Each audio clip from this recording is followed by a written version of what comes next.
कहते हैं आम के पेड़ में छाँव मिलती है, हमें तो आज बबूर के पेड़ के नीचे भी छाँव मिल रही है। 100% के बात बोले क्योंकि बात अगर ज़मीनी तौर से किया जाए तो यहाँ बहुत कोई, सभी ने कहा है भू माफिया, लेकिन हमारे बीच में तो है भूदान करने वाले नेता। डैम के उस पार वहाँ भी भूदान किए हैं, इंग्लिश पथरा में, वहाँ मैं देखी हूँ पहाड़ के पास आए थे कुछ लोग बसने के लिए। आज 4-5 गांव हो गया है, वो पता नहीं कितने का ज़मीन माननीय मंत्री जी का दिया हुआ है। तो हमें बहुत अच्छा लगता है कि हम ऐसे नेता के साथ में हैं कि जो भू माफिया नहीं है, भू दान करने वालों में से है। आज डैम के उसी पार जहाँ टोटो न बस न मोटरसाइकिल जाया करती थी, आज वहाँ हजारों गाय पालने का काम करवा रहे हैं मंत्री जी। बात है वो गाय की बात नहीं है। जिनको पहाड़ में आपको क्या मिलेगा, ना खेती कर सकते हैं, ना कोई बिजनेस कर सकते हैं, स्कूल में टीचर नहीं जाती है, कहीं कम से कम गाय का दूध नवादा में आके पनीर के रूप में, मिठाई के रूप में, दूध के रूप में शुद्ध दूध अपने नवादा के बच्चों को मिल रहा है।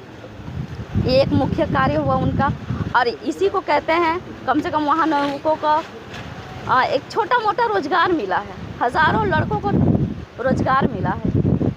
तो मैं कहना चाहूँगी कि इस ज़िले में ज़मीनी से जुड़ी हुई या फिर आपातकाल जैसे कोरोना टाइम में हुआ, माननीय विधायिका नवादा, उन्होंने 1 करोड़ से ज़्यादा सरकार को देने का काम किए। माननीय MLC साहब आपके बीच में सदर में CT स्कैन लाने का काम किए। माननीय विनोद सर भी अगर आ गए तो कॉलेज भी आ जाएगा। मैं कहना चाहती हूँ आप सभी से कि जैसे अब हम सर, आपका नाम हम भूल रहे हैं, आपने बताया कि आप 80 वर्ष के हैं।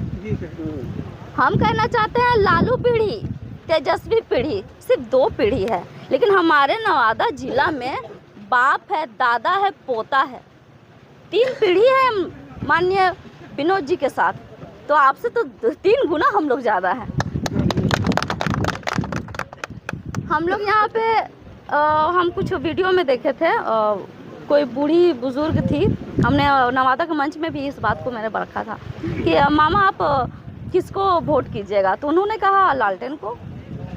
अरे लालटेन को तो ही करना है, लेकिन इंसान को देख के करना है ना, किनका छवि अच्छा है, किनका चेहरा अच्छा है, किनका चरित्र अच्छा है। लालटेन किसी को भी अगर मिल जाए तो वो महत्व नहीं रखता, आपका नवादा को लूट के चला जाएगा जैसा हमेशा से लूट के गया है। अरे बाहर वाले तो लूट के जाते ही थे, अब ऐसा इंसान को मिला कि आपका नवादा को घर के अंदर ही लूट के चला जाएगा। क्या घर की लंका, घर की भेदी लंका ढाए, ठीक इसी तरह का नुकसान हम लोगों को नवादा को होने वाला है। बस इस नुकसान से बचना है हम लोगों को, क्योंकि इन 3 वर्षों में नवादा में कोई भी ऐसा गांव नहीं रहा हो जहां पे विनोद जी, हम लोग सारे टीम मिलके उस गांव में नहीं गए हों। हम आज महादलित का बात करते हैं, 2016 से लेकर 2021 तक इस 10 वर्षों में माननीय मंत्री जी का साथ रहा कि वो महादलित को चेयरमैन पद पे रखा है उन्होंने। हम महादलित का बात इसलिए कर रहे हैं कि आज नवादा प्रमुख महादलित थी, उसको हटा के कुशवाहा को बनाया गया है। क्यों? आप लोग को दलित क्या उसको आप लोग को दलित शोभा नहीं देता क्या? कोई कुर्सी में बैठा हुआ है तो अगर आपको हटाना ही था राजवंशी को, तो आपका अपने ही किसी राजवंशी को फिर दोबारा बैठाते। आपका तो जीता हुआ कोई तो होगा राजवंशी प्रमुख नवादा में, आप अपने उन्हीं को किसी को बैठाते, लेकिन नहीं, राजवंशी को देखना मंजूर नहीं नवादा में किसी को। बस एकमात्र राजवल्लभ प्रसाद ही ऐसा है कि पिछड़ा, अति पिछड़ा, दलित, महादलित, मुसलमान भाई, ज़्यादा भाई सब मिल के हम लोग इकट्ठे सारे जाति एक गुच्छा हो के उनके साथ है, और यही गुच्छा मजबूत करेगी। हाथों को मजबूत बनाना है अगर अपने नवादा को, विकास को आगे बढ़ाना है। तो यहाँ पे हम लोग सब, अभी भी मैंने कहा है कि यहाँ हम लोग वोट मांगने नहीं आए हैं, यहाँ हम आपको समझाने आए हैं, कुछ आप हमें समझाइए, और हम लोग अपने गांव में जाके इस तरह फैल जाएंगे जैसे कि अब 2 लोगों ने कहा है तार की बिजली जैसा फैल जाना है। हमारे तार की बिजली जैसा भी फैलेंगे, आंधी तूफान के जैसा फैलेंगे, गर्मी का लहर जैसा फैलेंगे, मतलब हर कोशिश को पार कर देना है इस चुनाव में। हम लोग को पूरा एकजुट अगर ताकत नहीं दिखाएंगे ना, तो ये लास्ट है अपने आप को साबित करने के लिए कि हम लोगों का भी अस्तित्व है इस ज़िला में। अगर हम लोग अपना अस्तित्व नहीं दिखाएंगे, क्या हम लोग का अस्तित्व लालटेन छाप ही तक है?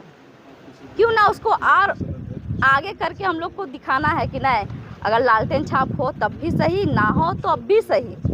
हम लोग हर हाल में एक टीम बन के उनके साथ है, रहेंगे, चाहे जो भी नतीजा सामने आए। क्योंकि सही कहा है, अगर हमारे घर में आग लगेगी तो ना तेजस्वी आएगा ना लालू आएंगे, बस आएंगे तो इनके परिवार आएंगे। बस इसी चंदवानी से अपने बातों को विराम करती हूँ।